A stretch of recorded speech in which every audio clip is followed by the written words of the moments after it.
Vytautas paveldėjo butą, bet jis turi kur gyventi. Taigi, iškilo klausimas, ką su tuo butu daryti. Irenos vaikai išvažiavo mokytis į kitą miestą. Irena nusprendė persikelti į mažesnius namus, gal parduoti dabartinį butą ir nusipirkti mažesnį. Jono šeima pagausėjo.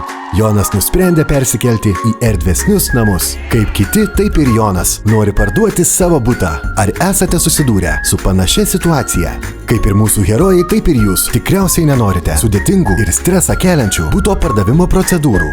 Užpildykite užklausą puslapyje garantus.lt ir gaukite greitą atsakymą su kainos pasiūlymu. Garantus.lt sumokės avansą per 24 valandas ir nupirks jūsų butą sutartu laiku. Garantus.lt pasirūpins visais reikiamais dokumentais bei sumokės mokesčius notarui. Po pardavimo galėsite gyventi savo bute 3 mėnesius, kol persikelsite į kitus namus.